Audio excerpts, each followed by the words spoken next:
प्यारे बच्चों और मित्रों नमस्कार। हायर मैथमेटिक्स के इस वीडियो लेक्चर में मैं आपका स्वागत करता हूं।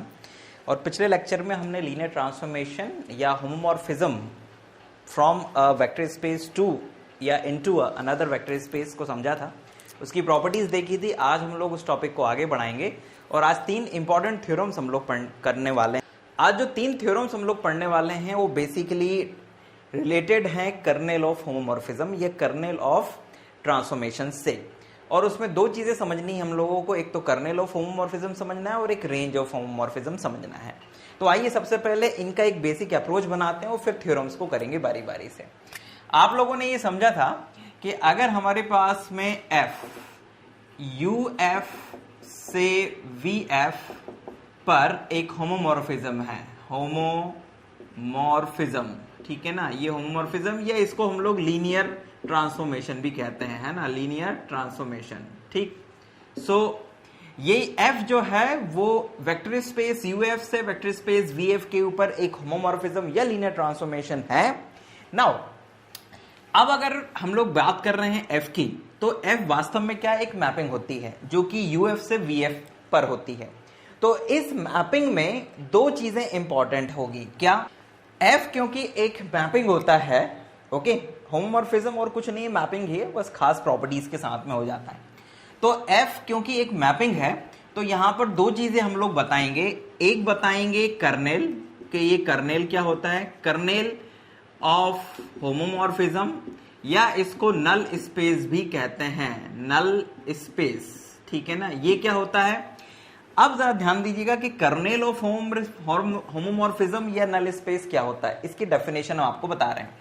तो भाई मान लीजिए कि f जो है वो uf से vf में एक होमोमॉर्फिज्म है, एक होमोमॉर्फिज्म है या लीनियर ट्रांसफॉर्मेशन है। तो कर्नेल ऑफ f को हम kf या फिर nf से डिनोट करते हैं, ठीक है। किससे? कर्नेल ऑफ होमोमॉर्फिज्म को हम kf या nf से डिनोट करते हैं और इसके अंदर वो सभी अल्फा बिलोंग्स टू u आते हैं सच दैट जिनकी की इमेज अगर लें हम लोग, f इमेज लें, तो वो 0 आना चाहिए। और 0 बेसिकली क्या है, 0 is identity element of v होता है बेसिकली। तो u के वो सभी एलिमेंट्स जिनकी की इमेज जो है, जिनकी की f इमेज जो है वो आइडेंटिटी एलिमेंट है u का, वो सभी एलिमेंट्स मिलके nf या kf बनाते हैं। तो अगर आप ध्यान से देखें तो ये जो kf है वास्तव में, ये कर्नेल जो है वास्तव में ये सबसेट होता है किसका, uf का। आई रिपीट, kf या कर्नेल ऑफ होमोमॉर्फिज्म जो है वो सबसेट होता है किसका, uf का। तो डेफिनेशन को आप शब्दों में चाहो तो लिख देना, क्या कि let f such that uf to vf is a homomorphism from a vector space uf into a vector space vf, then the kernel of f is denoted by kf और nf and it is defined as kf और nf is equals to this one। ये define होता है इस तरह से। अब यहां पर एक चीज और आती है, नंबर 2, रेंज ऑफ होमोमॉर्फिज्म, ठीक है ना, होमोमॉर्फिज्म, ठीक है ना। तो रेंज ऑफ होमोमॉर्फिज्म क्या होगा, उसको हम लोग RF से डिनोट करेंगे। और रेंज ऑफ होमोमॉर्फिज्म और कुछ भी नहीं है बच्चों, वो सभी बीटाज हैं belongs to V such that beta is equals to some image of alpha, f image of some alpha where alpha belongs to u। यानी कि रेंज ऑफ f मतलब कि वो सभी एलिमेंट्स v के जो किसी ना किसी अल्फा की इमेजेस हैं, उन सभी को हम लोग क्या कहेंगे, रेंज ऑफ f कहेंगे, ठीक है ना। तो ये रेंज का ध्यान रखिएगा। रेंज वास्तव में क्या होता है, रेंज जो होता है, range of f, this is the subset of vf, और जो कर्नेल होता है वो सबसेट होता है किसका, uf का। तो ये 2 चीजें हम लोगों को यहां पर नई चीजें सीखने को मिली कि किसी भी लीनियर ट्रांसफॉर्मेशन का कर्नेल क्या होता है या होमोमॉर्फिज्म का कर्नेल क्या होता है। लीनियर ट्रांसफॉर्मेशन और होमोमॉर्फिज्म एक ही बात है ना, इसलिए कंफ्यूज मत होइएगा, ठीक, ये हमने पहले दिन भी आपको बता दिया था। और रेंज ऑफ होमोमॉर्फिज्म क्या होता है, वो वी का सबसेट होता है। रेंज की जब बात आएगी तो वो हमेशा कोडोमेन के अंदर होगा, ठीक है ना। मतलब कि ये मैपिंग हो गई आपकी एफ होमोमॉर्फिज्म, ये यू हो गया, ये वी हो गया, तो जो कर्नेल है वो आपको यू के अंदर मिलेगा और जो आर है, आर एफ है, वो वी के अंदर मिलेगा, ठीक। और वो सभी एलिमेंट्स जो यहां पर किसी न किसी एलिमेंट से मैप कर रहे होंगे वो आर एफ के अंदर होंगे, और यहां के वो सभी एलिमेंट्स जो कि यहां पर जीरो डैश के साथ में मैप कर रहे होंगे वो किसके एलिमेंट होंगे, वो के एफ के एलिमेंट होंगे। समझ में आया। मतलब कि ये जो जीरो डैश होता है ये भी वास्तव में किसका एलिमेंट होता है, आरएफ का एलिमेंट होता है। मतलब कहने का मतलब ये है, क्योंकि हम लोगों ने जो प्रॉपर्टीज देखी थी किसकी, लीनियर ट्रांसफॉर्मेशन की, उसमें एफ जीरो बराबर जीरो डैश होता था। मतलब कि जीरो एलिमेंट की जो इमेज है वो जीरो डैश है। तो एक तरह से देखा जाए तो जो जीरो एलिमेंट है वो के एफ में होता ही है हमेशा, क्योंकि उसकी जो इमेज है वो क्या होती है, जीरो डैश होती है, यानी वी का आइडेंटिटी एलिमेंट होता है। It means zero element of U is always belongs to K F, यानी कि के एफ कभी भी एम्प्टी नहीं होगा। और उसी तरह इसी चीज से अगर आप ध्यान से देखें तो क्योंकि जीरो डैश जो है वो इस जीरो एलिमेंट की एफ इमेज है, तो इसका मतलब ये हो गया कि zero dash is also belongs to R F, यानी कि जो जीरो एलिमेंट होता है किसका, वी का, ये जीरो डैश ये आर एफ का एलिमेंट होता है, क्योंकि जीरो डैश किसी ना किसी नहीं बल्कि जीरो एलिमेंट ऑफ यू की एफ इमेज होता है। तो जो भी किसी ना किसी एलिमेंट की इमेज है वो आरएफ के अंदर आ जाता है। तो मतलब आरएफ के अंदर भी एक एलिमेंट होता है और केएफ के अंदर भी एक एलिमेंट होता है। मतलब ये दोनों ही फाई नहीं होते हैं, इनके अंदर कुछ ना कुछ एलिमेंट, एक एलिमेंट तो कम से कम होता ही है, बाकी हो ना हो, बाकी तो सब डेफिनेशन के ऊपर डिपेंड करता है कि एफ की डेफिनेशन क्या है, वो किस तरह से डिफाइन किया हुआ है, उसके अनुसार डिपेंड करेगा कि उसके अंदर और एलिमेंट्स होंगे कि नहीं होंगे, यानी केएफ में और आरएफ में किस तरह के एलिमेंट्स होंगे। तो फिलहाल दोनों ही नॉन एम्प्टी होते हैं, और क्यों नॉन एम्प्टी होते हैं ये भी मैंने आपको बता दिया। अब आते हैं थ्योरम्स के ऊपर कि कर्नेल ऑफ होमोमॉर्फिज्म और रेंज ऑफ होमोमॉर्फिज्म के ऊपर कुछ थ्योरम्स हैं, उनके ऊपर बात करते हैं। तो लेट्स स्टार्ट द थ्योरम्स। सो बच्चों, जो पहली थ्योरम है वो थ्योरम ये है, द थ्योरम नंबर 1। पहली थ्योरम ये है बच्चों कि KF यानी कि होमोमॉर्फिज्म, KF इज सब स्पेस ऑफ U, ठीक है ना। ये थ्योरम है, पूरा स्टेटमेंट मैंने नहीं लिखा है, केवल शॉर्ट में आपको बता रहा हूं स्टेटमेंट। यानी कि अगर F जो है वो होमोमॉर्फिज्म है UF से VF पर, तो जो कर्नेल ऑफ F होता है वो सबस्पेस होता है U का, यानी कि it is a vector subspace of U। ये हम लोगों को प्रूव करना है, ठीक। तो अब किसी भी सेट को, KF is what, is a subset of what, it is subset of U। एक तरह से देखें तो आप यहां पे लिख लीजिएगा सबसे पहले, बाय डेफिनेशन ऑफ KF, ठीक है ना। बाय डेफिनेशन ऑफ KF क्या होती है, KF की जो डेफिनेशन है वो होती है वो सभी alpha elements of U such that F alpha की जो इमेज है वो होना चाहिए जीरो डैश, ठीक है। तो आपको याद होगा कि किसी भी सेट को, ये एक सेट है एक तरह से U का सबसेट है, तो किसी भी सबसेट को सबस्पेस दिखाने के लिए हमें यह बताना पड़ता है कि A alpha plus B beta का जो लीनियर कॉम्बिनेशन है, ये जो लीनियर कॉम्बिनेशन है वो उसी के अंदर आ जाए। वो वेक्टर सबस्पेस वाली थ्योरम याद करो कि किसी को भी सबस्पेस अगर दिखाना है तो कैसे दिखाना पड़ता है। तो उसके लिए दो एलिमेंट्स ले लो आप, let any alpha comma beta belongs to KF, ठीक है। ये हमने इसके दो एलिमेंट्स ले लिए हैं, है ना। ये हम पहले दिखा चुके हैं कि जो KF होता है वो नॉन एम्प्टी होता है, इसलिए हम उसमें दो एलिमेंट्स ले सकते हैं, अभी दिखा दिया था हमने, है ना।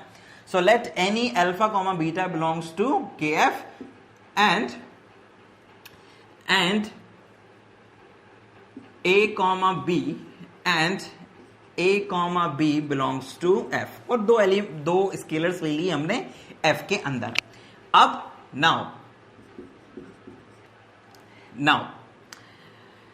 now we show A alpha plus B beta belongs to K F. ठीक है ना, हमें यह दिखाना है कि ये जो ए अल्फा प्लस बी बीटा है ये के एफ के अंदर है, और कोई भी एलिमेंट के एफ के अंदर तभी आ सकता है जब उसकी एफ इमेज 0 के बराबर आ जाए। तो हमें 0 लेकर आना है, ये ध्यान दीजिएगा। Now we show that this one. अब जरा ध्यान दीजिएगा, now F A alpha plus B beta की अब हम लोग एफ इमेज लेते हैं। तो क्योंकि एफ जो है वो लीनियर ट्रांसफॉर्मेशन है, तो ये इस तरह से देगा आपको F alpha plus B F beta. यहां पे आप लिख दीजिएगा because F is linear transformation. ठीक है, उससे हमने ये कर दिया, ये लीनियर ट्रांसफॉर्मेशन की प्रॉपर्टी या डेफिनेशन के अकॉर्डिंग हमने किया। Now this is equals to A 0 plus B 0। अब आप पूछेंगे कैसे, क्योंकि भाई अल्फा और बीटा के एफ के एलिमेंट्स हैं, अल्फा और beta belongs to K F, तो उनकी जो एफ इमेज होंगी, दोनों की एफ इमेज जो हैं वो 0 आपको देंगी। तो आप यहां पे लिख दीजिएगा कि alpha beta belongs to K F, so this implies F alpha is equals to 0 और F beta is equals to 0। ठीक है, तो ये 0 आ गया, तो a इंटू 0 b इंटू 0, तो ये 0 वेक्टर में जब a और b का मल्टीप्लाई होगा तो ये भी क्या हो जाएगा 0 प्लस 0 और इज इक्वल्स टू 0। तो इसका मतलब ये हो गया कि जब आपने a alpha plus b beta की f इमेज ली तो वो 0 के बराबर आ गई है। इसका मतलब है दिस इंप्लाइज दैट कि a alpha plus b beta belongs to K F, और इसका मतलब ये हो गया कि जो के एफ है इज सब space of U F.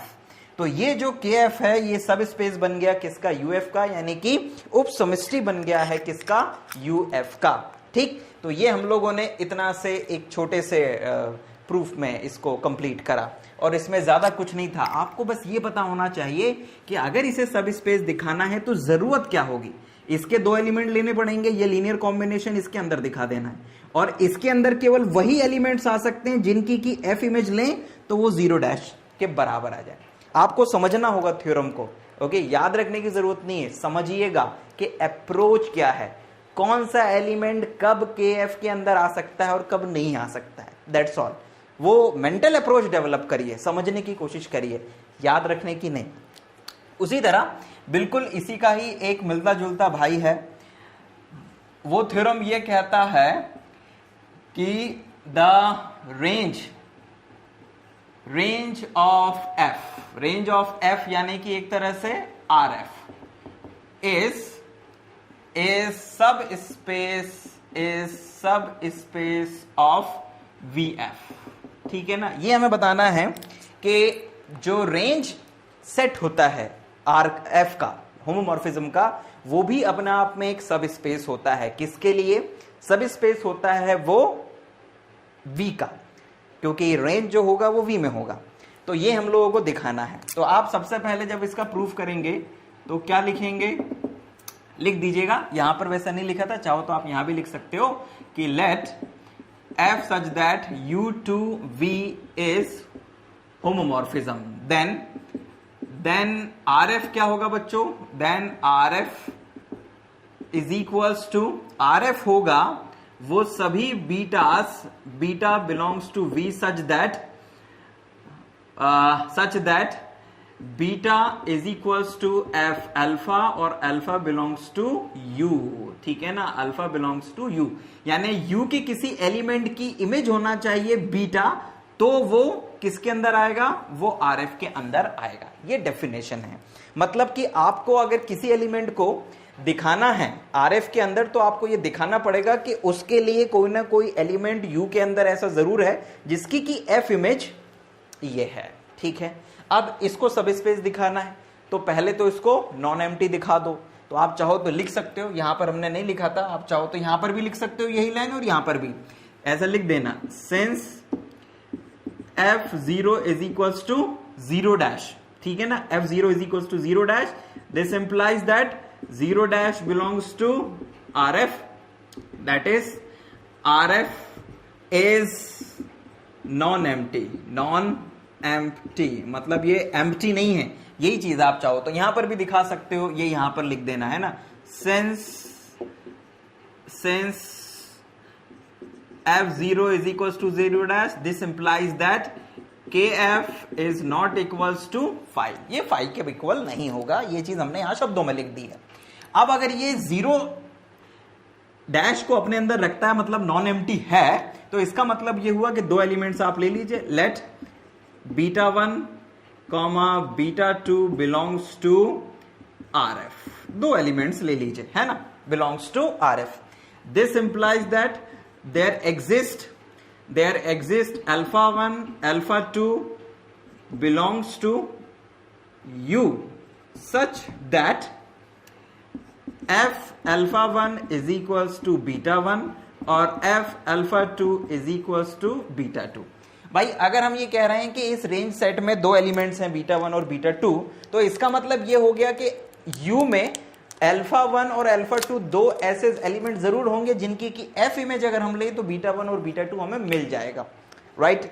Now अब अगर आप ये कह रहे हैं कि भाई ये दो एलिमेंट्स RF के हैं और इनके करस्पॉन्डिंग α1 और α2 U के अंदर है, अब हमें ये दिखाना है कि जो A अल्फा और अब हमें ये दिखाना है कि इनका दो स्केलर्स के साथ लीनियर कॉम्बिनेशन ले तो वो भी RF के अंदर आता है, और उसके लिए जरूरी होगा कि आप ये दिखा पाएं कि वो जो लीनियर कॉम्बिनेशन है वो किसी ना किसी की F इमेज है, ठीक है ना। तो आइए जरा देखते हैं,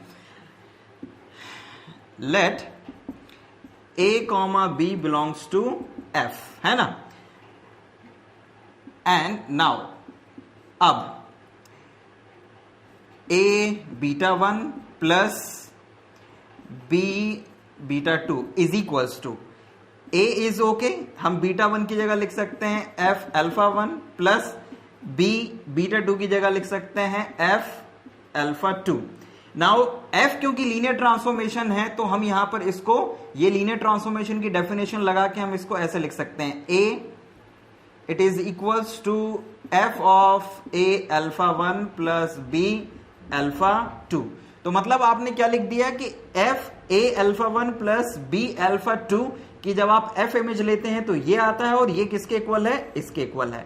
सो इसका मतलब क्या हुआ, that is for any β1 β2 belongs to what, belongs to RF, we have F A α1 plus B α2 की F image is equals to A β1 plus B β2। So इसका मतलब यह हुआ, दिस इंप्लाइज दैट कि A β1 plus B β2 belongs to what, it is just belongs to RF। तो ये किसका element हो जाएगा, ये RF का एलिमेंट हो जाएगा। कौन, A β1 प्लस B β2, क्योंकि ये जो एलिमेंट है ये A α1 प्लस B α2 की F इमेज है, मतलब किसी ना किसी की ये एक तरह से इमेज है किसी एलिमेंट की, और F इमेज अगर किसी की है ये एलिमेंट कौन, A β1 प्लस B β2, तो ये डेफिनेटली रेंज सेट में आ जाएगा। तो दिस बिलोंग्स टू RF, तो इसका मतलब ये हो गया कि RF इज सब space of what, it is सब स्पेस ऑफ VF। और यही आप लोगों को दिखाना था बेसिकली।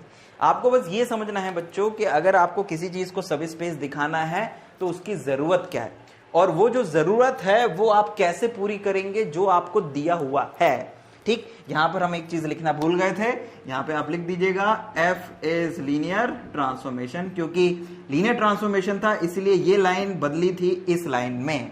अगर ये लीनियर ट्रांसफॉर्मेशन नहीं होता तो हम ये नहीं लिख सकते थे, ठीक है, because this is the property of linear transformation. तो इस तरह से बच्चों हम लोगों ने दो थ्योरम्स करी। एक से हमने दिखाया कि जो कर्नेल या जो नल स्पेस होता है वो अपने आप में एक सब स्पेस होता है U का, यानी कि डोमेन सेट का, और हमने ये दिखाया कि जो रेंज सेट होता है F का, यानी कि जो रेंज होती है F की, वो भी अपने आप में एक सब स्पेस होती है वेक्टर स्पेस V की। अब हम लोगों को एक थ्योरम और करना है इसके बाद में, ठीक है, जो कि इससे रिलेटेड एक इंपॉर्टेंट थ्योरम है, तो आइए उसके ऊपर बात करते हैं। यस बच्चों, तो what is the important theorem, important theorem भी है ये। ये थ्योरम ये कहती है कि अगर f जो है वो u से v में एक होमोमॉर्फिज्म है, यानी कि लीनियर ट्रांसफॉर्मेशन है ना, तो f जो है वो 1 1 होगा if and only if kernel of f is equals to 0 dash. मतलब कि f 1 1 तभी होगा जब कर्नेल ऑफ f में केवल एक एलिमेंट हो। आई रिपीट, केवल एक एलिमेंट होना चाहिए, वो भी कौन? आइडेंटिटी एलिमेंट होना चाहिए। ठीक, और यहां पर kf में 0 डैश नहीं, केवल 0 आना चाहिए, बिकॉज 0 डैश तो v का एलिमेंट होता है और kf में u के एलिमेंट होते हैं और u में 0 एलिमेंट होगा, तो मतलब kf इज इक्वल टू 0 होना चाहिए। ठीक है, क्योंकि 0 की इमेज 0 डैश होती है kf के डेफिनेशन के अकॉर्डिंग, तो बेसिकली kf के अंदर कितने हैं, कौन सा एलिमेंट होना चाहिए? u का एलिमेंट होना चाहिए और उसमें 0 डैश नहीं होगा, 0 होगा। तो इसका मतलब यह हुआ कि f को अगर 1 1 होना है तो kf को क्या होना चाहिए? 0 एलिमेंट होना चाहिए। मतलब kf के अंदर केवल एक एलिमेंट होना चाहिए, वो भी 0 एलिमेंट, दैट्स ऑल। इसके अलावा कोई एलिमेंट नहीं होगा जो कि नॉन जीरो हो। तो आइए इस थ्योरम को हम लोग प्रूफ करते हैं। तो थ्योरम को प्रूफ करने से पहले एक बेसिक अप्रोच आपके अंदर डेवलप करनी चाहिए मुझे।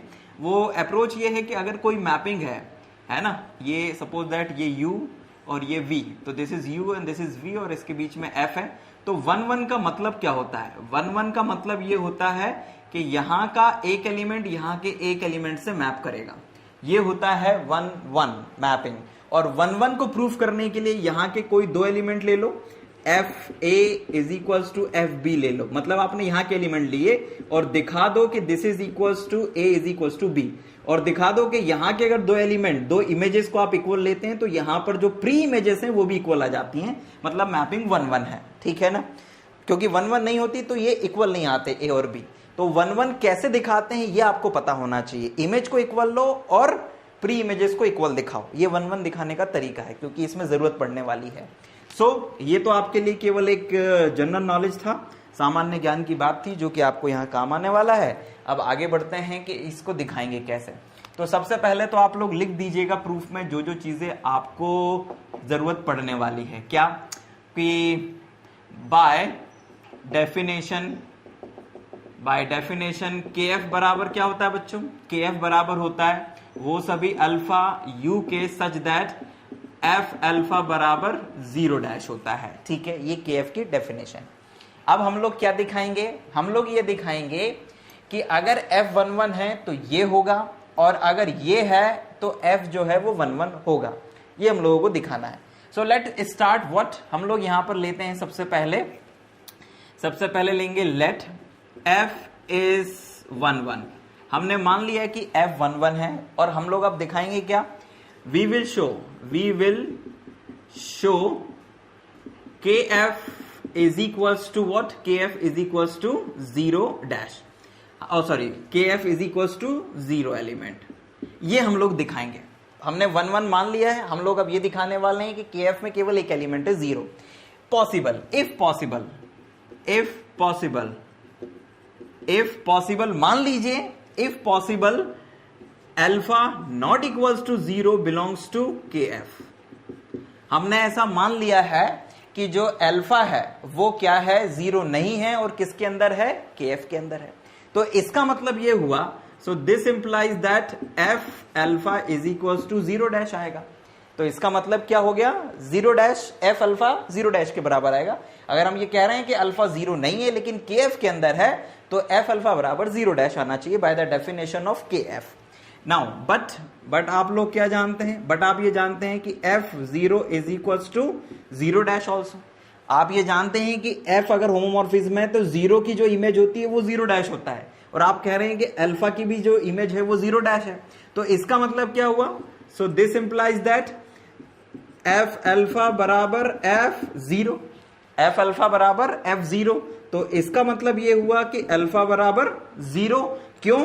क्योंकि f इज 1 1, क्योंकि f जो है वो 1 1 है। तो अगर दो इमेजेस इक्वल हैं तो उनकी प्री इमेजेस भी इक्वल होंगी, यानी कि अल्फा बराबर 0। तो हमारा ये जो मानना था कि अल्फा 0 नहीं है वो गलत साबित हुआ, क्योंकि f 0 के बराबर आ गया। So this implies that kf is equals to 0। तो ये चीज आपने प्रूफ कर दी कि अगर f 1 1 है तो kf 0 ही होगा, और ये दिखाने के लिए उल्टा आपने माना था एक एलिमेंट ले लिया था, मान लिया था कि वो 0 नहीं है और KF के अंदर है। लेकिन जब आपने ऐसा माना तो F के 1 1 होने के कारण आप गलत रिजल्ट पे पहुंच गए कि भैया वो अल्फा तो 0 ही है वास्तव में। ठीक, अब लेते हैं कन्वर्स इसका, यानी कि विलोम। कन्वर्स के लिए क्या करेंगे? कन्वर्स के लिए उल्टा मानेंगे। क्या? लेट